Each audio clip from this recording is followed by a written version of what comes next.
So picture this. You're sitting in the reception area, right? The chair is, it's slightly too stiff. Oh, they always are. Always. Yeah. And you keep checking your watch, you're smoothing out your clothes, your palms are sweating, so you're, kind of discreetly wiping them on your knees. Try not to look like you're panicking. Exactly. And then the door opens and someone says, "We're ready for you."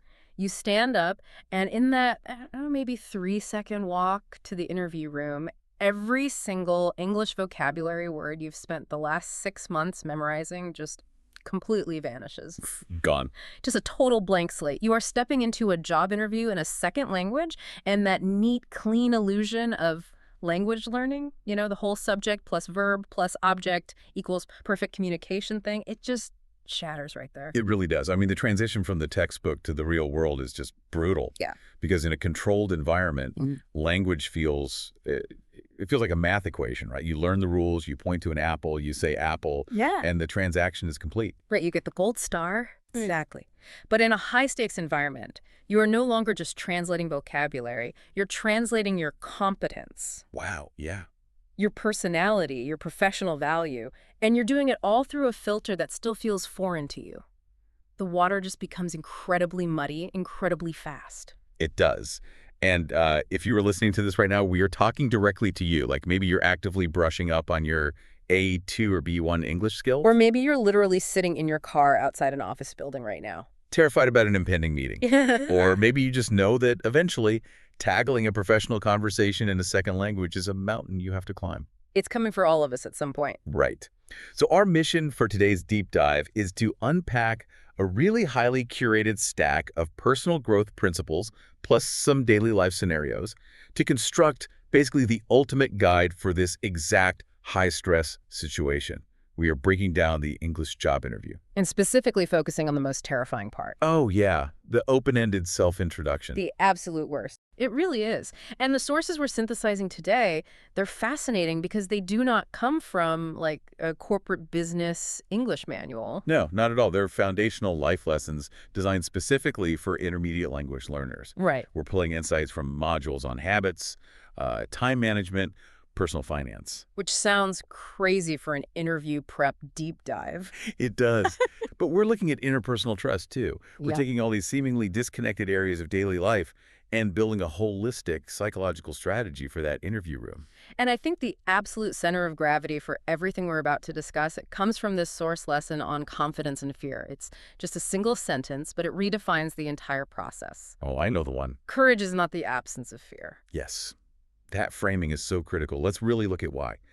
Because society perpetuates this myth that competence looks like just absolute calmness. Right, like you have to be James Bond. Exactly. We assume that the best public speakers or the people who effortlessly ace job interviews, they simply don't experience fear. They just have ice in their veins. Yeah, they're just built different. Right. So when a language learner walks into an interview room and their hands are shaking, their voice is quivering, they're sweating, their internal monologue immediately goes to, "I am failing." Yes. The physical symptoms of anxiety become, like, proof that they aren't ready. They sit there thinking, if my English was actually good enough, my heart wouldn't be pounding out of my chest right now. Which is just biologically and psychologically false. Wait, really? Unpack that. Yeah, the fear response, that flood of cortisol and adrenaline, it's simply your nervous system's way of signaling that the current situation matters. Oh, It interesting. matters to your survival or your social standing. Your body is mobilizing energy to help you perform. But when you're an A2 or B1 English learner, you're already operating under this heavy, heavy cognitive load. Right, because you're translating in real time. Exactly. You're dedicating a massive amount of working memory just to retrieve vocabulary and construct basic sentences. So when you add the misinterpretation of fear on top of that, It's like having too many tabs open on your computer. yes, you just overwhelm the system entirely. So let's get into the mechanics of that cognitive load, specifically during the self-introduction. Tell me about yourself. It's almost always the very first question they ask. Why is this specific prompt the one that makes people just completely short-circuit? Because it's entirely unstructured. Think Yeah. about it. If the interviewer asks, How many years did you work at your last job? Right. The grammatical structure of the answer is practically provided within the question itself. Oh, I see. I worked there for 3 years. Exactly. The parameters are tight. But Okay. tell me about yourself. It's just this boundless narrative. You have to simultaneously decide what story to tell, sequence the timeline of that story, and perform the real-time translation of all of that into a second language. That's a lot. For an intermediate learner, the fear of making a grammatical mistake or suddenly forgetting a crucial noun in that moment, it's not just a possibility, it's a statistical certainty.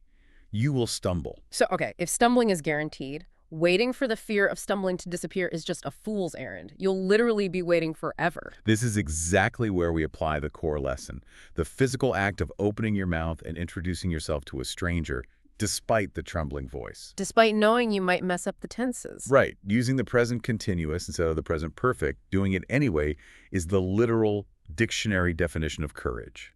Courage requires fear as a prerequisite. Wow. You cannot be brave if you aren't first afraid. I love that. And think about how drastically this changes your physical posture and your mental state in the room. If you walk in believing that you have to hide your fear and project this illusion of flawless fluency, you are spending half of your brain power just managing a mask. Oh, absolutely. You're constantly monitoring yourself. Did they notice my voice shake? Oh no, did I pause for too long? But if you accept the fear as a natural, inevitable companion, you stop wasting working memory trying to suppress it. You reclaim that cognitive bandwidth. And when you're speaking a second language under pressure, bandwidth is everything. Right. You need that brain space to actually listen to the interviewer's nuances and structure your own thoughts. Embracing the fear, paradoxically, it actually makes you more fluent. Because it removes the secondary anxiety, the anxiety about being anxious. Exactly. Let's visualize this. Let's use an analogy. Imagine you're driving a car to this interview. Fear is a passenger in your vehicle. Okay, I like this. You can't kick fear out. The doors are locked, the seatbelt is fastened, fear is there, but you absolutely do not have to let fear steer the car. You can look over at the passenger seat and say, I see you're here, you can sit there, you can even mess with the radio volume, but my hands are on the wheel. Yes. The acknowledgement is key. The passenger is present, but the passenger is not dictating the destination or the speed of the vehicle. But okay, let me push back a little bit. Let's look at the reality of the interview room. Because it's very easy to conceptualize fear as a passenger when we're just sitting here having a theoretical discussion. True. But practically speaking, when you are sitting across from a hiring manager and they fold their hands, look you dead in the eye and say, walk me through your background, and your mind goes entirely blank, how do we practically stop that passenger from grabbing the steering wheel in that exact second? Because in that moment, biology just takes over. It does. And the reality is you cannot wait until you are sitting in the chair to try and manage the passenger. You can't. No, if you wait until the adrenaline spike hits, it is way too late. To keep fear in the passenger seat during the actual interview, you need to have built an incredibly robust, deeply ingrained structure beforehand. Oh, I see. You have to build the car's steering mechanism long before you even turn the key. And this leads us directly into the source material's exploration of preparation. Okay, yes, let's pivot to that preparation blueprint, because if courage is acting despite fear, preparation is what actually builds the capacity to take that action. Our sources give us 2 foundational quotes from this B1 level material. They're great quotes. They really are. The first is, a habit is a small choice. A routine is a daily plan. And the second is, busy doesn't mean productive. Let's dissect the distinction between a habit and a routine first, because this is huge. When language learners realize they have an interview coming up, their immediate instinct is to try and boil the ocean. Oh, totally. I need to learn English by tomorrow. Right. They think preparation means memorizing a glossary of 500 business idioms or, I don't know, reading 20 pages of the Wall Street Journal every single night. It's this panic-driven, university-style cramming mentality. It's the illusion that volume equals readiness. Like, if I'm doing a lot, I must be ready. And it generates massive anxiety because boiling the ocean is impossible. Let's look at the source definition. A habit is a small choice. It is the micro-decision to switch your phone's interface to English. Okay. It's the choice to listen to a 5-minute English news brief while making coffee instead of scrolling through social media. Those are excellent habits. Right, but they're not enough for an interview. Exactly, because a habit is passive. A routine is a daily plan. A routine is the deliberate architectural structure of your preparation over the course of weeks. Let's make this really concrete for the listener. What does a highly effective interview prep routine actually look like for someone at, say, an A2 or B1 level? We know they have the foundational vocabulary, but they lack that fluid, high-speed retrieval. A routine removes emotion and motivation from the equation entirely. You don't have to feel inspired to study, you just have to execute the daily plan. Okay, give me an example. So, Monday's plan might be entirely research-focused. You spend 20 minutes on the target company's English website, isolating 5 specific adjectives they use to describe their culture, and you just write them down. That's manageable. Tuesday's plan is scripting. You take those 5 adjectives, and you write out the bullet points of your self-introduction. Not a word-for-word essay. Because then you'll just sound like a robot reading a script. Exactly. Just the architectural pillars of your story.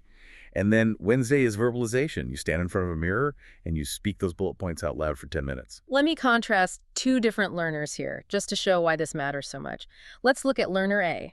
Learner A is operating on that cramming methodology you mentioned. The boiler of oceans. Exactly. It's the night before the interview. They have 14 browser tabs open. They have written a massive, complex 3-page script in their native language, and they are frantically trying to translate it into advanced English using a dictionary. Oh, that sounds so stressful. They're sweating, they're exhausted, they are relying entirely on adrenaline to get them through the next day. And learner A is setting themselves up for a total cognitive collapse. Yeah.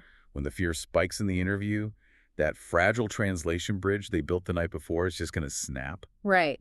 Now look at learner B, who follows the routine as a daily plan philosophy. Learner B finalized the bullet points of their self-introduction a week ago, and for the last 7 days, their only daily plan was to stand in the bathroom, look themselves in the eye in the mirror, and practice delivering that 2-minute introduction out loud 3 times a morning. I love learner B. Right. By the time learner B sits down across from the hiring manager, the words are no longer a cognitive translation exercise. They are muscle memory. Muscle memory is the exact neurological goal here. When the hiring manager says, "Tell me about yourself," and the adrenaline hits learner B, the working memory might temporarily blank out. The fear passenger grabs the wheel. Right. But the jaw, the tongue, the vocal cords, they physically remember how to form the opening sentences because they have executed that precise mechanical action 21 times in the past week. Wow. You bypass the panicked prefrontal cortex and rely on deeply grooved motor pathways. That is so powerful. And it connects perfectly to that second quote from the sources, which I think is profound. Busy doesn't mean productive. We have to dig into this because the feeling of being busy is incredibly seductive. Oh, it feels so good to be busy. It does. If I sit at my desk for 3 hours staring at a list of phrasal verbs, highlighting them in 4 different neon colors, writing them out in a notebook, I feel incredibly busy. My eyes hurt, my hand is cramped. I feel like I have worked so hard. You have expended energy, yes, but you've engaged in passive recognition, which is really just an illusion of competence. An illusion. Yeah. Recognizing a word on a piece of paper uses an entirely different neural pathway than spontaneously retrieving and articulating that word under social pressure. Huh. Passive reading rarely translates to active speaking. You are busy, sure, but you are not productive. Okay, so what is the productive alternative? If highlighting for 3 hours is just being busy, what takes less time but actually moves the needle for the listener? The most productive exercise a language learner can do is also the most uncomfortable one. I have a feeling I know what this is. You take your smartphone, you open the voice memo app, you hit record, and you deliver your self-introduction from memory, simulating the pressure of the interview.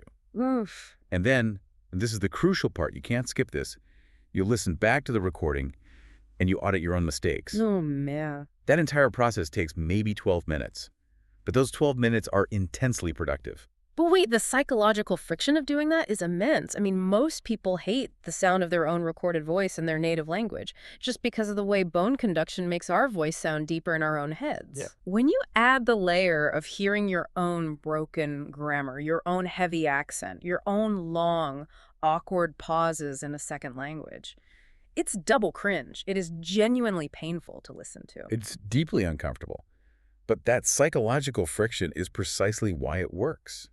When you record yourself, you are forcing yourself to confront the gap between what you think you sound like and what you actually sound like. You're facing reality. Yes, you're artificially simulating the vulnerability and the fear of the interview room, but in a low-stakes environment.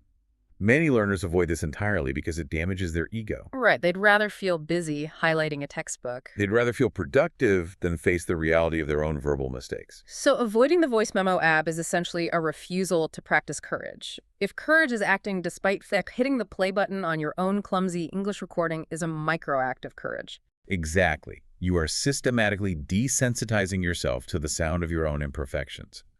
If you can tolerate hearing yourself make a mistake on a Tuesday morning in your bedroom, you won't completely panic when you make a mistake on a Friday morning in the boardroom. You build genuine, tangible competence through that discomfort. And competence breeds a quiet confidence, which naturally dilutes the paralyzing effects of that fear passenger we discussed earlier. It creates a closed feedback loop.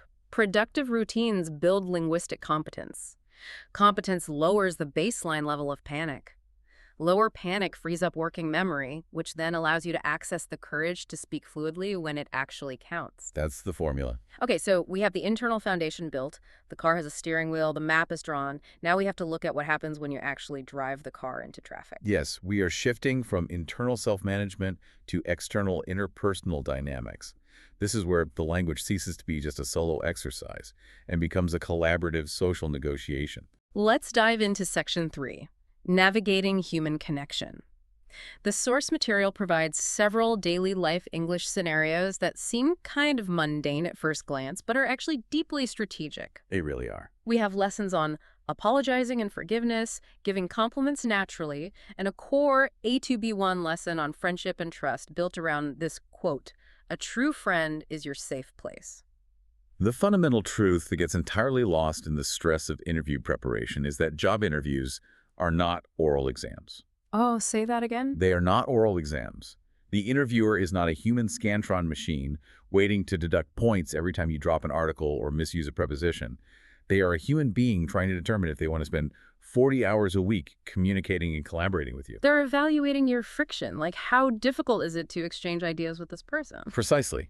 In a second language interview, friction is inevitable. You are going to mishear a multi-part question. You're going to start a sentence, realize you don't have the vocabulary to finish it, and get stuck. And the instinct for an A2 or B1 learner in that exact moment is to freeze.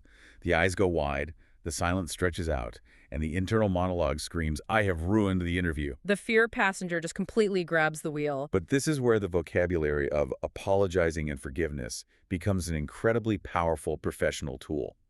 Native speakers stumble over their words, misunderstand each other, and ask for clarification all day long. Right. We perform conversational repairs constantly. Exactly. But a language learner views a conversational repair as a failure, whereas a native speaker views it as standard communication. If you have practiced the specific A2B1 phrases for a graceful apology, you can instantly save the interaction. Okay, give me the actual phrasing. What does a graceful, productive apology sound like versus a panicked one? A panicked apology is repetitive and, frankly, submissive.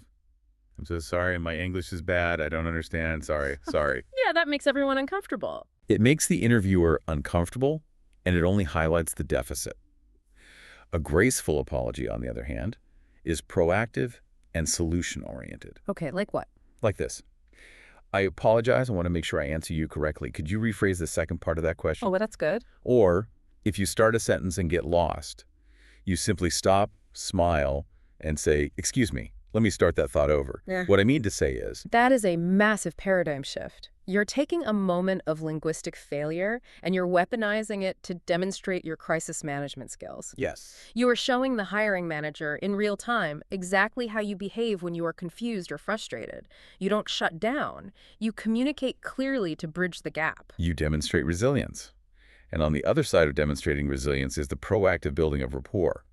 Which brings us to the lesson on giving compliments naturally. Yes, let's talk about this. This is an advanced social maneuver, but one that an intermediate learner can absolutely execute if they understand the mechanics of it. I have to challenge this concept entirely, though. Okay, go for it. Attempting to give a compliment in a job interview feels incredibly dangerous, especially if your English is limited. Why that? Because if I'm struggling with basic tenses and I try to compliment the hiring manager, it's going to sound sycophantic, fake, or just incredibly awkward. Like, Mm. you have a very nice office, and your tie is beautiful, and you are a very smart manager. Right, right. It sounds like I'm trying to distract them from my bad grammar with flattery. And if you compliment their appearance or use empty flattery, it will absolutely destroy your credibility. It will feel manipulative. Hmm. But the key operating word in the source material is naturally. Okay. A natural compliment in a professional setting is never about the person's ego. It's grounded in observable facts, genuine curiosity, and specific work output. It is about acknowledging value. Okay, map that out for me. What is an A2 or B1 level compliment that actually sounds natural and professional? It requires preparation. Before the interview, you look at the company's recent projects. During the conversation, you find a moment to say, I read the recent case study your team published on the website. The way you handled the customer service issue was very impressive. Ah, you're complimenting their output. Exactly, which shows you do your research and you understand their business. But what if you don't have a specific project to reference? Like, what if you want to compliment the interaction itself? The most elegant compliment you can give in an interview requires almost zero advanced vocabulary. Really? What is it? When the interviewer asks you a particularly complex or insightful question, you simply pause, make eye contact, and say, that is an excellent question. Let me think about that for a second. Wow, that is an excellent question. Yes? It is incredibly simple. It's basic A2 vocabulary. But the psychological weight of that phrase is massive. It accomplishes three things simultaneously. First, it validates the interviewer's intelligence, which naturally makes them feel positively towards you. Second, it buys you 3 to 5 seconds of silent cognitive processing time to formulate your answer without the silence feeling awkward. Oh, that's brilliant. And third, it slightly shifts the power dynamic. It positions you not as a subordinate begging for a job, but as a peer evaluating the quality of their inquiry. You are stepping into a posture of professional equality, which leads us perfectly to the most philosophical quote in this section. A true friend is your safe place. This is a deep one. We really need to deconstruct this because on the surface, applying the concept of friendship to a job interview seems kind of absurd. The interviewer is decidedly not your friend. They are absolutely not your friend, and the interview room is the antithesis of a safe place. Right. It's an environment explicitly designed for evaluation, judgment, and risk assessment. The stakes are your livelihood. It is inherently dangerous. So why does the source material bring this up? How does a learner use the concept of a safe place in an environment designed to judge them? Because the ultimate goal of the interviewee is to utilize these social tools. The proactive apologies, the conversational repairs, the natural evidence-based compliments to temporarily mimic the neurological environment of a safe place for the interviewer. Oh, wow. We forget that the hiring manager is also experiencing friction. They are worried about making a bad hire. They're worried about miscommunicating with someone who isn't entirely fluent. If you can use these tools to make the hiring manager feel respected, understood, and at ease, you are building microtrust. You're constructing a tiny, temporary bridge of psychological safety across the muddy waters of the language barrier. Exactly. You are essentially communicating, hey, my syntax might be imperfect and I might need you to repeat a question, but I am a highly self-aware, emotionally intelligent professional who knows exactly how to navigate social friction. And in the modern workplace, high emotional intelligence combined with intermediate language skills will almost always beat perfect grammatical syntax combined with terrible social awareness. 100%. You are proving that you're safe to work with. That is a brilliant synthesis. Okay, so we've managed the internal fear passenger. We have established the daily routines of preparation. We've successfully navigated the human connection by executing repairs and building microtrust. We've done a lot. But eventually, the pleasantries end. They always do. Every job interview ultimately reaches the heavy lifting, high-stakes, logistical, brass tacks phases of the conversation where real-world consequences are on the line. The scenarios where ambiguity is just no longer acceptable and you must communicate with absolute precision. Section 4, the high-stakes scenarios. Our source material provides some truly fascinating, seemingly unrelated context to pull from here. We have OB1 lesson on money and saving, centered around the principle. A budget is a map for your money. Yes. And then we have two notoriously stressful daily life English scenarios. going to the doctor, and at the airport. Let's address the financial aspect first, because in any successful interview process, the topic of salary negotiation is inevitable. And it is universally uncomfortable, even for native speakers. Oh, completely. But for a language learner, discussing money is terrifying because numbers must be exact, and the cultural norms around asking for money vary wildly across the globe. It's the ultimate moment where fear tries to grab the steering wheel. The instinct is to just accept whatever number they say, apologize for your English, and run out of the room. Which is exactly why the quote, "a budget is a map for your money," is the perfect strategic framework here. Think about the function of a map. A map does not eliminate the distance you have to travel, Right. but it removes the ambiguity of the terrain. It tells you exactly where you are starting and exactly where the destination is. When an interviewee walks into a salary negotiation without having done deep research on their own financial minimums, the market rate for the role, and the value of their specific experience, they have no map. They're just wandering blind. They're wandering blind in a high-pressure environment. And when you are wandering blind, you are so susceptible to anchoring bias. If the interviewer throws out a low number, you have no internal compass to push back against it. Precisely. The preparation routine we discussed in Section 2 must include building this financial map. You don't need complex C-suite level vocabulary to negotiate effectively. You just need the map and the courage to state your destination clearly. What does that sound like in practice for an intermediate learner? Like, give me the script. It sounds incredibly simple, and it relies heavily on the power of silence. You state your position, and then you stop talking. Oh, the silence is so hard. It's the hardest part.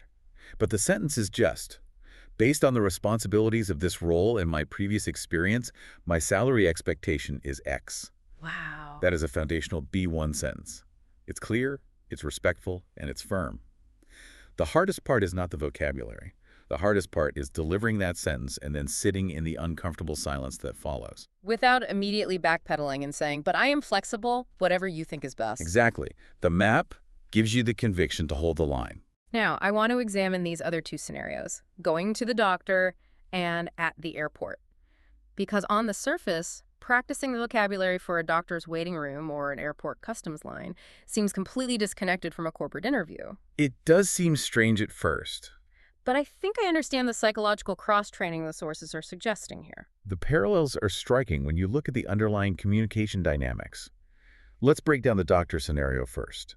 What is the fundamental challenge of going to a doctor in a foreign country? Well, it's terrifying because you are experiencing a subjective internal problem, and you have to translate that pain into objective descriptive language so an expert can solve it. You have to be precise. It hurts here. The pain is sharp. It started 3 days ago. It gets worse when I stand up. You're diagnosing a problem. Now flip the dynamic for the job interview. Mm-hmm. In the interview, the company is the patient. Oh, I love this. They are experiencing a pain point. They have a bottleneck in their supply chain, or their marketing engagement is dropping, or they're just disorganized. They have an illness. Yeah. You, the interviewee, are the doctor. You have to use your linguistic tools to clearly diagnose their problem, gather the symptoms through intelligent questions, and then articulate exactly how your specific skill set is the cure. The communication loop is identical. You are gathering symptoms like, I noticed your recent expansion into a new market. What has been the biggest challenge there? And then prescribing your own experience as the solution. Well, in my last role, I managed a similar expansion by doing X and Y. Exactly. Practicing the medical vocabulary of diagnosis and treatment actually builds the conceptual architecture for pitching yourself as a corporate problem solver. It trains your brain to think in terms of cause, symptom, and resolution. Exactly. Now, consider the at the airport scenario. The airport is a really unique psychological environment. Oh, it's an environment of absolute compliance and high-pressure logistics. You have to navigate a labyrinth of rigid rules. Take off your shoes, separate your liquids. Present your documents. Yeah. And you have to interact with authority figures, customs agents, immigration officers who hold immense power over your immediate future. If they ask, what is the purpose of your visit, and you stumble, the stakes feel incredibly high. They do. And crucially, if they tell you your bag is overweight, you cannot lose your temper. You have to maintain absolute, composed emotional regulation in a highly bureaucratic, stressful setting. And the formal interview process is the corporate equivalent of the airport. It's just a series of bureaucratic hurdles. You have the initial resume screening, the HR phone screen, the formal etiquette of the waiting room, the behavioral questions. Right. The hiring manager asking, "Where do you see yourself in 5 years?" Yeah. requires the exact same cognitive processing and emotional regulation as the immigration officer asking, "What is the purpose of your visit?" The power dynamic is identical. The necessity for clear, concise, compliant answers is the exact same. So by role-playing and mastering these high-stakes daily life scenarios, the learner is essentially cross-training their nervous system. I see. The physiological fear you experience when handing your passport to a stern customs officer is the exact same flood of cortisol you experience when handing your portfolio to a stern hiring manager. Mastering the ability to speak clearly through the fear at the airport builds the exact cognitive muscle required to speak clearly through the fear in the boardroom. It all circles back to the overarching theme.